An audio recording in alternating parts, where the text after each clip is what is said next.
دوسری بات ہم دیکھتے ہیں کہ حضرت عمر رضی اللہ تعالیٰ عنہ نے جو شروع کی وہ کتنی رکعتیں تھیں، کیونکہ جیسے حضرت عمر جماعت سے نماز پڑھانے میں بدعتی نہیں ہو سکتے تو رکعتوں میں بھی بدعتی نہیں ہو سکتے. تو حضرت عمر نے جو رکعتیں کی ہیں وہ 20 رکعتیں حضرت عمر رضی اللہ تعالیٰ نے شروع کی ہے.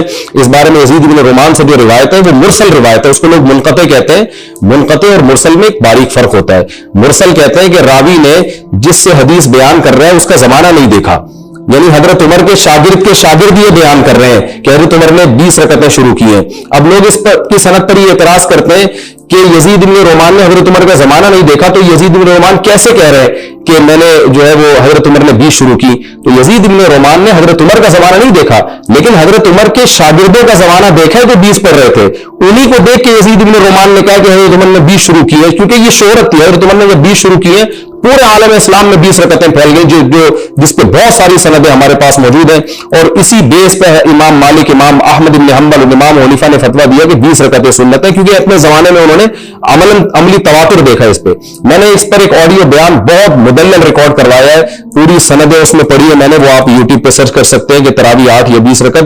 اس پہ میں نے اس کی سند کی پوری بہت لمبی اور بہت تحقیقی بحث کی ہے، اور اس میں عرب علماء کے بھی حوالے دیے کہ اس حدیث کو ضعیف قرار دینا درست نہیں ہے. یہ موطا امام مالک کی حدیث ہے، اور اس میں جو ہے نا یہ مرسل ہے. مرسل کا مطلب راوی اپنے اوپر والے راوی کا نام ذکر کیے بغیر ڈائریکٹ اس کے اوپر والے راوی کا تذکرہ کر دیتا ہے، اس لیے کہ وہ جو ہے نا وہ ایک حدیث کی شہرت کی وجہ سے وہ اس کا التزام نہیں کرتا کہ میں اپنے شیخ کا نام ذکر کروں. اس کو مرسل روایت کہا جاتا ہے، بہت سے علماء کے نزدیک حجت ہے، اور خاص طور پر جب اس میں عملی تواتر ہوگا تو پھر سب کے نزدیک حجت ہے. جو اگر آپ کہتے ہیں حضرت عمر نے 8 رکعتیں شروع کی ہے، وہ دلیل دیتے ہیں محمد ابن یوسف جو صاحب ابن یزید رضی اللہ تعالیٰ عنہ سے روایت کرتے ہیں کہ حضرت عمر نے لوگوں کو 8 رکعتوں کا حکم دیا. یہ بھی موطا امام مالک کی حدیث ہے. یہ حدیث مسترد ہونے کی وجہ سے قابل قبول نہیں ہے. اس کی وجہ یہ ہے، پہلے تو میں یہ بتا دوں، جو حضرات کہتے ہیں نا کہ 8 رکعتیں حضرت عمر نے شروع کروائی، وہ بڑے دعوے سے اور موطا امام مالک سامنے دکھا کے بتاتے ہیں کہ اس میں یہ حدیث ہے، اور موطا امام مالک حدیث کی بالکل صحیح کتاب ہے، اس میں کوئی بھی حدیث ضعیف نہیں ہے. تو اگر آپ کا یہ اصول ہے تو 20 رکعتوں والی حدیث بھی تو موطا امام مالک ہی میں موجود ہے، تو آپ پھر اس کو بھی صحیح مانیں. یہ عجیب بات ہے، موطا امام مالک میں ہونے کی وجہ سے 8 والی تو صحیح ہو رہی ہے، لیکن 20 والی روایت جو ہے وہ موطا امام مالک میں ہونے کے باوجود اس لیے صحیح نہیں ہو رہی کہ وہ آپ کے نظریے کے خلاف ہے. تو یہ علمی لحاظ سے یہ باتیں بالکل بھی مناسب نہیں ہے. اگر آپ نے موطا امام مالک کی ہر حدیث کو صحیح ماننا ہے تو موطا امام مالک میں پھر 20 رکعتوں والی حدیث کو بھی آپ کو صحیح ماننا پڑے گا. تو حضرت عمر نے جو رکعتیں شروع کروائی تھی ان میں جو حضرات بھی کہتے ہیں وہ 8 رکعتیں تھیں تراویح کی، وہ محمد ابن صائب سے مروی ہے. یہی محمد ابن یوسف سے مروی ہے. یہی محمد ابن یوسف ایک جگہ روایت کرتے ہیں کہ یزید ابن صائب سے روایت کرتے ہیں کہ حضرت عمر نے 13 رکعتوں کا حکم دیا تھا، اور یہی محمد ابن یوسف بیہقی میں اسی راوی سے نقل کرتے ہیں کہ حضرت عمر نے 20 رکعتوں کا حکم دیا تھا. تو یہ محمد ابن یوسف کی روایت ہے جس کو لوگ پیش کر رہے ہیں. یہ روایت میں محمد ابن یوسف کسی ایک بات پہ ٹکتا نہیں ہے، اسی وجہ سے بڑے بڑے محدثین نے اس حدیث کو ضعیف قرار دے کر ناقابل عمل قرار دیا، مسترب قرار دیا ہے.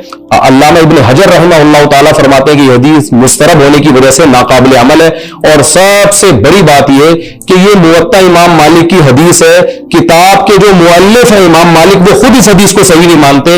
یہی وجہ ہے کہ امام مالک 8 رکعتوں کے سنت ہونے کا فتویٰ نہیں دیتے. تراویح کا جو ورڈ ہے نا یہ جمع اقصا ہے. جمع اقصا کا مطلب بہت ساری افراد پر اس کا اطلاق ہوتا ہے.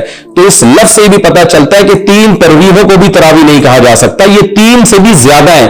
بہت سارے تراویح تھے تو ان کو تراویح کہا گیا، اور بہت سارے ایک تراویح ہے 4 رکعتوں کا، تو بہت سارے تراویح 20 رکعتیں تو ہو سکتی ہیں، 12 بھی نہیں ہو سکتی وہ. تو یہ لفظ بتا رہا ہے کہ محدثین نے اس کو تراویح کا جو نام دیا، یہ نام بتا رہا ہے کہ محدثین کی نظر میں اس کی تعداد 8 اور 12 رکعتوں سے بہرحال زیادہ ہے. تو اس لیے جو حضرات یہ کہتے ہیں 8 حسن سنت ہے، پھر اس میں جتنی چاہے کمی بیشی کرو، تو ان کی دلیل کے خلاف یہ لفظ بھی جا رہا ہے کہ اگر یہ 8 ہوتی تو محدثین اس کو تراویح کا نام ہی نہ دیتے. یہ نام ہی اس پر فٹ نہیں بیٹھتا، منطبق نہیں ہوتا. تو پہلا جواب کیا ہوا کہ یزید ابن صائب سے جو محمد ابن یوسف روایت کرتے ہیں 8 رکعتیں، محمد ابن یوسف کہیں 8 نقل کرتے ہیں، کہیں 13 نقل کرتے ہیں، کہیں 20. تو اسی وجہ سے محمد بن یوسف کا بیان معتبر نہیں ہے اور محدثین نے اس حدیث کو مضطرب قرار دے کر رد کر دیا، کیونکہ مضطرب حدیث بھی ضعیف حدیث کی ایک قسم ہے، تو یہ گولڈن سند ولد نہیں ہے بلکہ یہ حدیث ضعیف ہے۔ دوسری بات یہ کہ امام مالک نے خود اس حدیث کو فالو نہیں کیا اپنی کتاب میں نقل کرنے کے باوجود۔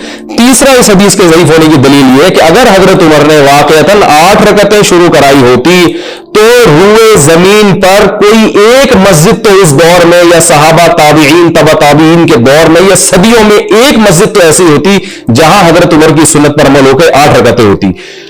ہم دیکھتے ہیں کہ امام شافعی رحمہ اللہ تعالیٰ جو دوسری صدی ہجری کے عالم ہیں وہ کہتے ہیں میں نے اہل مکہ میں سب کو 20 رکعتیں پڑھتے ہوئے پایا ہے۔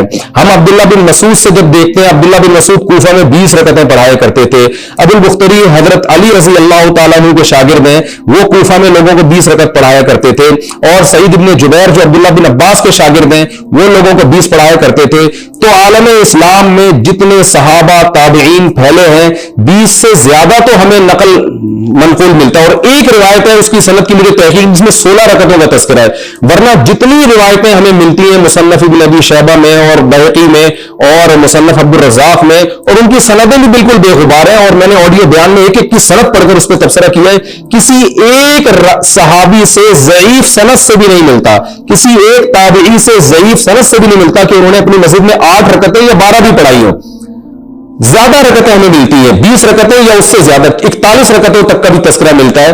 تو یہ کیسے ممکن ہے کہ حضرت عمر نے 8 شروع کرائی ہوں اور امام مالک اس حدیث کو نقل کر کے خود بھی اس کو نہ مان رہے ہوں، اور نہ حضرت عمر کے دور حکومت میں کہیں 8 ہو رہی اور آج تک نہیں ہوئی۔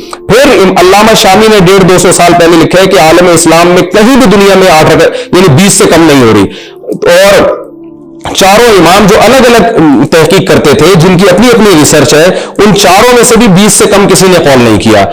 فتاوی تاتار خانیہ میں ہے کہ امام ابو حنیفہ سے پوچھا گیا کہ آپ جو کہتے ہیں کہ 20 رکعت تراویح سنت ہے تو اس کی کیا دلیل ہے آپ کے پاس؟ امام ابو حنیفہ تابعین میں سے، آپ نے تابعین اور تبع تابعین کا زمانہ پایا ہے، تو امام حنیفہ نے فرمایا ما رأیت عمر مبتدعا، میں عمر بن خطاب کو بدعتی نہیں سمجھتا۔ کیا مطلب؟ امام حنیفہ یہ صاف اعلان کرنے کہ حضرت عمر نے جو 20 شروع کرائی ہے اور عالم اسلام میں جو 20 چل رہی ہے، تو یہ حضرت عمر خود سے یہ کام نہیں کر سکتے، یقیناً انہوں نے نبی صلی اللہ علیہ وسلم کو دیکھا ہوگا۔ امام مالک 36 رکعتوں کے قائل ہیں 20 سے زیادہ کے، اور امام شافعی 20 رکعتوں کے قائل ہیں، وہ کہتے ہیں کہ میں نے اہل مکہ کو 20 رکعتیں پڑھتے ہوئے ہی پایا ہے۔ تو اہل مکہ جو امام شافعی کے دور کے اہل مکہ تھے وہ آج کے اہل مکہ نہیں تھے، وہ تھے جو تابعین تبع تابعین کے شاگرد تھے، جن کا ابھی قریبی دور تھا حضرت عمر کا دور، انہوں نے دیکھا اور بہت قریبی دور سے وہ گزرے تھے، تو وہ سارے کے سارے مکہ میں امام شافعی کی گواہی کے مطابق 20 رکعتیں پڑھ رہے ہیں۔ اور پھر امام احمد بن حنبل کے 2 قول ہمیں ملتے ہیں، ایک ترمذی میں اور ایک امام احمد بن حنبل کی جو فقہ کی کتابیں ہیں جس میں ان کے شاگرد نقل کرتے ہیں، جو فقہ کی کتابیں جو امام احمد کی طرف منسوب ہیں، مغنی بن قدامہ جو مشہور کتاب ہے فقہ حنبلی کی۔ تو آئیے ہم ان میں امام احمد بن حنبل کے قول کو دیکھتے ہیں۔ پہلے میں آپ کو بتا دوں امام احمد بن حنبل امام شافعی کے شاگرد ہیں اور امام بخاری کے استاذ ہیں، تو چھوٹا مقام نہیں امام احمد بن حنبل کا۔ ترمذی میں امام احمد بن حنبل کا یہ قول پیش کیا جاتا ہے جس سے غلط استدلال کیا جاتا ہے۔ امام ترمذی امام بخاری کے شاگرد ہیں۔ امام ترمذی نے تراویح کے بارے میں مختلف صحابہ کے اقوال ذکر کیے کہ بعض حضرات 20 رکعت کے قائل ہیں، بعض 40 رکعتوں کے قائل ہیں، اس طرح مختلف اقوال ذکر کر کے پھر یہ نقل کیا ہے کہ جمہور اس طرف گئے ہیں، بڑے بڑے ائمہ کا نام لیا کہ 20 رکعتیں ہیں، اور بعض 40 رکعتوں کے بھی قائل ہیں۔ آگے امام احمد بن حنبل کا قول لکھا ہے کہ میں ان میں کسی خاص عدد کے بارے میں فیصلہ نہیں کرتا، ان میں اختیار ہے کہ جتنی چاہے پڑھو۔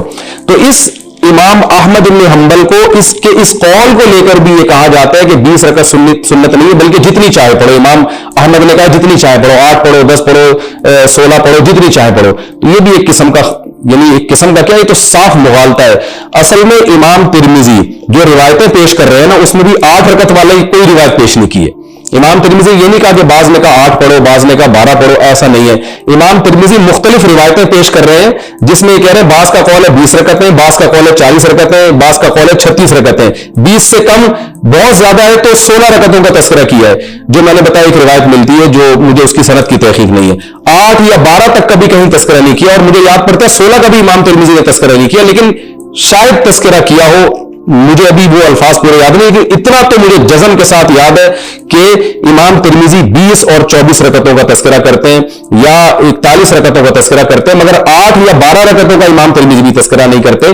تو امام ترمذی اختیار اس پہ نہیں دے رہے کہ آپ 8 پڑھیں یا 16 پڑھیں. امام ترمذی آپ کو اختیار دے رہے ان میں سے جتنی چاہے پڑھ لیں، یعنی 20 پڑھیں یا 20 سے زیادہ پڑھ لیں، یعنی 36 بھی پڑھ سکتے ہیں، 40 بھی پڑھ سکتے ہیں، 20 سے کم کے قائل نہیں ہے امام ترمذی. اور یہ جو آگے امام احمد بن حنبل کا قول انہوں نے نقل کیا ہے کہ میں اس میں کسی تعداد کے بارے میں فیصلہ نہیں کرتا، تو اس میں بھی امام احمد کی مراد یہ نہیں ہے کہ 8 پڑھو یا 12 پڑھو، بلکہ یہ کہ 20 اور یہ جو 36 اور یہ جو 41 رکعتوں کا تذکرہ ہے، ان میں سے جس میں جتنی چاہو آپ اختیار کر لو. تو بعض لوگوں نے امام احمد کے قول کو لے کے 8 رکعتوں پہ ثابت کر دیا کہ 8 کے امام احمد بھی قائل نہیں ہے، 8 کا کہیں کیونکہ روایت میں تذکرہ نہیں ملتا. اور امام احمد بن حنبل کے جو اپنے شاگرد ہیں، جو فقہ میں ان کے شاگرد ہیں، وہ امام احمد بن حنبل سے جو فقہ حنبلی کی کتابوں میں نقل کرتے ہیں، جو زیادہ مضبوط روایت ہے وہ یہ ہے کہ امام احمد بن حنبل کے نزدیک بھی 20 رکعتیں سنت ہیں. تو یہ عجیب بات ہے کہ آپ امام ترمذی کا امام احمد کے بارے میں تو قول نقل کر رہے ہیں، لیکن خود امام احمد بن حنبل کی جو اپنی فقہ کی کتاب ہے ان سے امام احمد کا قول نقل نہیں کر رہے. تو یہ بھی ایک علمی لحاظ سے خیانت ہے کہ آپ جو قول آپ کے فیور میں جا رہا تھا وہ تو آپ نے نقل کر دیا، جو آپ کے اگینسٹ جا رہا ہے وہ آپ نقل کرنے کے لیے تیار نہیں ہے، اور جو آپ کے فیور میں جا رہا ہے وہ بھی آپ کے فیور میں جاتا ہوا آپ کو محسوس ہو رہا ہے، حقیقت میں وہ بھی آپ کے فیور میں نہیں جا رہا، کیونکہ 8 کے قائل امام احمد کہیں بھی نہیں ہے، کوئی بھی اس کا قائل نہیں ہے 8 پڑھیں یا 12 پڑھیں.